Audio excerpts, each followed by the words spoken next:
¿Y si te dijera que algunas casas no están vacías, sino esperando? Bienvenidos a Historias en la Oscuridad, el lugar donde cada historia es más que un simple relato. Es una experiencia que se queda contigo. Hoy no solo vas a escuchar una historia, vas a descubrir secretos que pocos se atreven a contar, detalles ocultos que cambiarán la forma en la que ves el miedo, y cosas que, tal vez, hubieras preferido no saber. Durante este video, aprenderás que no todas las leyendas son inventadas, que hay lugares donde el pasado sigue vivo, y que algunas presencias nunca se han ido. Así que apaga las luces, ponte cómodo y prepárate, porque lo que estás a punto de escuchar podría acompañarte mucho después de que termine el video. La casa estaba al final de un camino de tierra tan antiguo que parecía haber sido olvidado incluso por el tiempo. No conducía a ninguna parte visible, no conectaba con otra carretera, no llevaba a un campo cultivado ni a una finca habitada. Simplemente se internaba entre árboles secos, piedras cubiertas de musgo y una hilera de arbustos torcidos que parecían crecer de espaldas al sol, hasta terminar frente a aquella construcción inmóvil, silenciosa, aislada del resto del mundo. Desde lejos no parecía especialmente grande, pero tenía algo difícil de explicar. Cuanto más la mirabas, más grande te parecía. Cuanto más intentabas calcular sus proporciones, más extraña se volvía.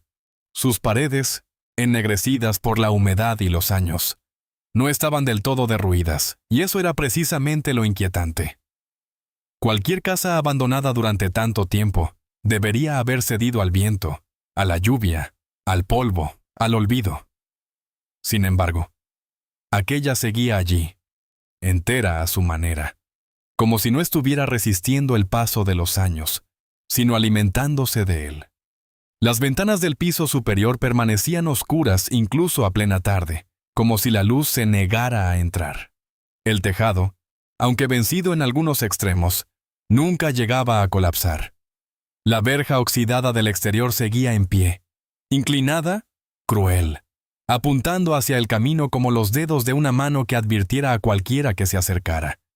Y aún así, lo peor no era su aspecto. Lo peor era la sensación que producía. No parecía una casa vacía, parecía una casa que esperaba. En el pueblo nadie se atrevía a hablar de ella abiertamente, pero todos la conocían. Los más viejos evitaban pronunciar su nombre, y los más jóvenes fingían que no creían en las historias. Hasta que caía la noche. Había un pacto silencioso entre generaciones: no acercarse, no mirar demasiado, no preguntar más de lo necesario.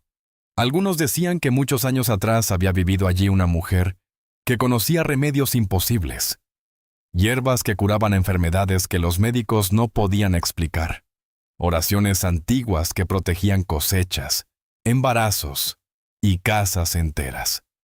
Pero con el tiempo, la gente empezó a llamarla de otra forma. Ya no era la curandera, ya no era la mujer del bosque. Se convirtió en la bruja. Y desde que recibió ese nombre, todo cambió. Los animales dejaron de pasar por ese sendero. Las madres prohibieron a sus hijos jugar en los alrededores. Los hombres que regresaban tarde aseguraban haber visto una figura detrás de las ventanas, quieta, inmóvil, observando. Hubo quien juró que en algunas madrugadas la chimenea echaba humo, aunque nadie viviera allí desde hacía décadas. Otros contaban que, cuando el viento soplaba desde el norte, se escuchaban murmullos entre los árboles, como si alguien rezara o maldijera en una lengua olvidada. El pueblo no necesitaba pruebas, le bastaba con el miedo heredado. Porque el miedo, cuando pasa de boca en boca durante tantos años, deja de parecer una historia y empieza a sentirse como una verdad. Daniel, sin embargo, no creía en nada de eso. Había crecido escuchando rumores, sí, pero los consideraba exageraciones típicas de los pueblos pequeños, donde cualquier ruido nocturno termina convertido en leyenda. Para él, la famosa casa no era más que una construcción vieja rodeada de superstición.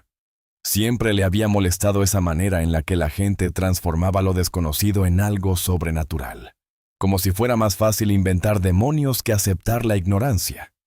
Daniel tenía esa clase de orgullo silencioso que no necesita decir en voz alta, «Yo no tengo miedo», porque lo demuestra cada vez que los demás retroceden y él avanza un paso más. No era un hombre temerario, pero sí profundamente curioso, y a veces la curiosidad puede ser mucho más peligrosa que la imprudencia. Durante semanas había escuchado las mismas frases repetidas en la tienda del pueblo, en el bar, en las reuniones familiares. Que nadie debía entrar. Que algo seguía dentro. Que la casa no estaba sola. Cuanto más se lo decían, más deseaba comprobarlo por sí mismo. Empezó burlándose en silencio, luego observándola desde lejos, y finalmente, sin darse cuenta, comenzó a pensar en ella todos los días. Había algo en aquella presencia silenciosa que le resultaba insoportablemente provocador, como si la casa, desde su abandono, estuviera desafiando a cualquiera que quisiera enfrentarse a sus secretos. Y Daniel, que siempre necesitaba una respuesta para todo, empezó a sentir que no podría quedarse tranquilo hasta cruzar ese camino y mirar de frente aquello que todos evitaban. Eligió una tarde de cielo gris, cuando el sol descendía sin calidez, y el pueblo parecía recogerse antes de tiempo. No se lo dijo a nadie. Tal vez porque sabía que intentarían detenerlo, o tal vez porque, en el fondo, no quería escuchar otra vez las mismas advertencias cargadas de miedo viejo. Metió su teléfono en el bolsillo, llevó una linterna aunque todavía no había oscurecido, y comenzó a caminar hacia las afueras con esa mezcla extraña de determinación y tensión que uno siente cuando está a punto de demostrar algo, aunque no sepa exactamente a quién. Conforme avanzaba, el paisaje fue cambiando. Los sonidos del pueblo quedaron atrás, y el camino se volvió más estrecho, más húmedo, más silencioso. Los árboles parecían inclinarse sobre él, formando una especie de techo irregular de ramas secas. Bajo sus pies, la tierra se hundía ligeramente, blanda por la humedad acumulada. No se escuchaban pájaros, no se escuchaban insectos. Ni siquiera el viento parecía atreverse a moverse con normalidad en aquel lugar. Daniel trató de ignorarlo, convenciéndose de que aquel silencio solo era producto de su imaginación, una reacción natural al ambiente tenso que rodeaba la casa. Pero cuanto más se acercaba, más extraño se volvía todo. La temperatura descendió de golpe. Un olor amargo, como de madera mojada, ceniza antigua y hierbas secas, comenzó a llenar el aire. Y entonces, por primera vez, sintió algo que no quería reconocer. La impresión nítida de que no se estaba acercando a un lugar abandonado, sino entrando en un territorio ajeno, uno que no le pertenecía y que, sin embargo, ya sabía que él venía en camino. Cuando finalmente la vio de cerca, Daniel se detuvo, no porque quisiera, sino porque su cuerpo reaccionó antes que su voluntad.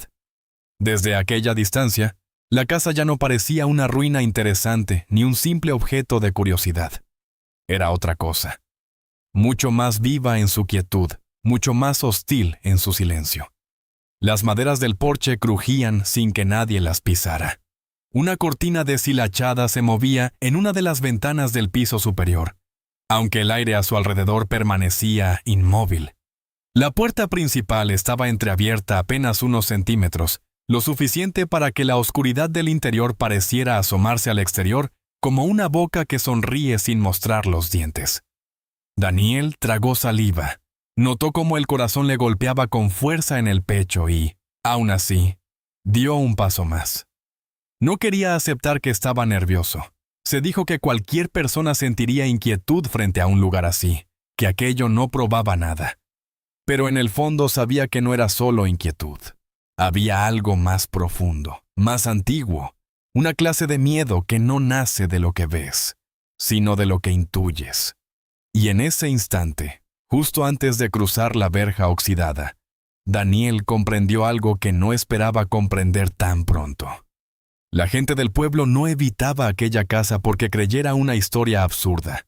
La evitaba porque, de algún modo imposible de explicar, todos habían entendido lo mismo, que algunas puertas, una vez abiertas, no solo te dejan entrar, también hacen que algo empiece a fijarse en ti. Daniel cruzó finalmente la verja, y el sonido metálico, seco y prolongado, rompió el silencio de una forma que le resultó incómoda, como si hubiera anunciado su llegada. No fue un simple ruido, fue una señal. Durante unos segundos se quedó quieto, esperando escuchar algo más, cualquier reacción, algún movimiento dentro de la casa que confirmara que no estaba solo. Pero no ocurrió nada. Solo ese silencio pesado, casi denso, que parecía rodearlo por completo.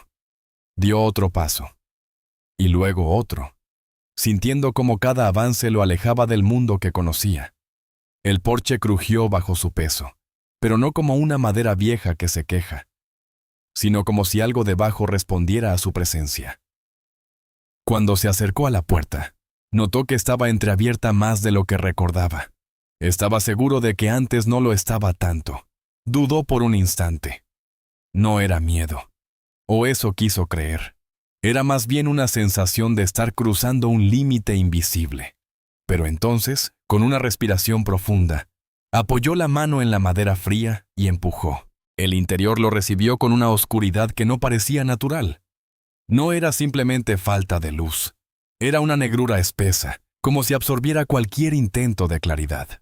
Daniel encendió la linterna y el haz iluminó apenas unos metros del suelo cubierto de polvo. Cada partícula parecía suspendida en el aire, inmóvil, como si el tiempo dentro de la casa no fluyera igual que afuera. El olor era mucho más fuerte ahora. Humedad, madera podrida y algo más difícil de identificar. Algo casi orgánico. Caminó lentamente, tratando de mantener la calma, observando los muebles cubiertos con telas envejecidas, las paredes manchadas, los cuadros torcidos que parecían mirarlo desde la penumbra. Y entonces, notó algo que le hizo fruncir el ceño. No había huellas de abandono total. El polvo no estaba distribuido de manera uniforme. En algunos puntos, parecía haber sido alterado, como si alguien o algo se moviera dentro de esa casa. Siguió avanzando por un pasillo estrecho que parecía alargarse más de lo que debía. La linterna proyectaba sombras irregulares que se deformaban en las paredes, creando figuras que desaparecían cuando intentaba enfocarlas directamente. Cada paso que daba producía un eco sordo, extraño, como si la casa absorbiera el sonido antes de devolverlo. De pronto, se detuvo. Había algo en el suelo. Un símbolo dibujado con una sustancia oscura, seca, que contrastaba con el polvo. Era un círculo imperfecto rodeado de marcas que no lograba reconocer. No parecían letras, pero tampoco simples líneas. Tenían una forma inquietante, como si estuvieran diseñadas para no ser comprendidas fácilmente. Daniel se agachó, acercó la luz, y durante un instante tuvo la sensación de que las líneas se movían ligeramente. Parpadeó, confundido, convencido de que era un efecto visual. Pero al levantarse, sintió un escalofrío que no venía del frío, sino de algo más profundo. En ese momento, su teléfono vibró en el bolsillo.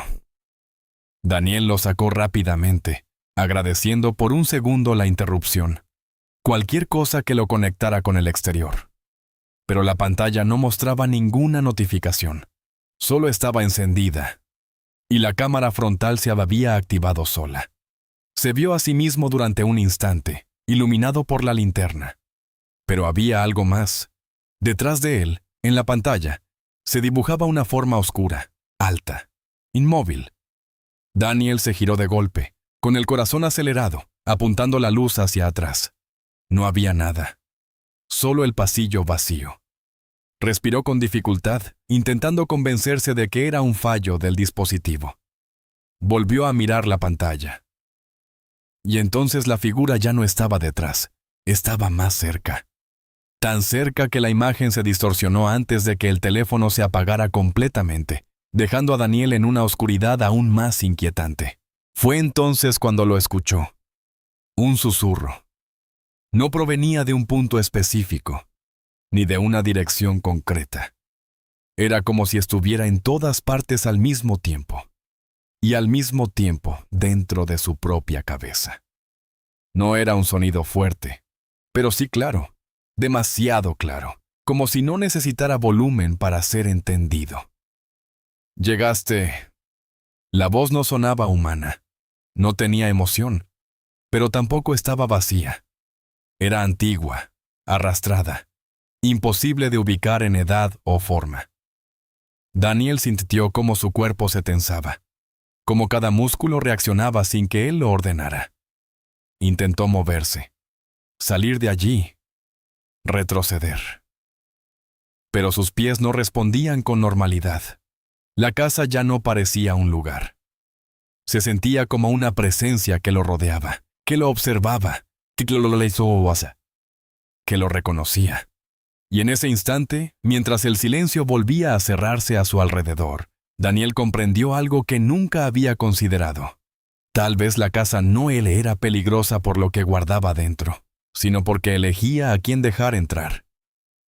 Y una vez que lo hacía, ya no había salida real. Y ahora, piensa un momento, ¿qué es lo que realmente te dio miedo? ¿La casa? ¿O la idea de que nunca estuvo vacía? A veces creemos que el peligro está en lo desconocido, pero la verdad es aún más inquietante. Hay cosas que siempre han estado ahí, esperando el momento en que decidamos mirar. Porque no todas las puertas se abren para dejarnos entrar. Algunas se abren para asegurarse de que nunca salgamos siendo los mismos. Si llegaste hasta aquí, quiero leerte. Cuéntame en los comentarios qué entendiste de esta historia. Y escribe Historias en la Oscuridad para saber que estuviste aquí. Hasta el final. Nos vemos en la próxima historia, si es que la oscuridad decide dejarnos contarla.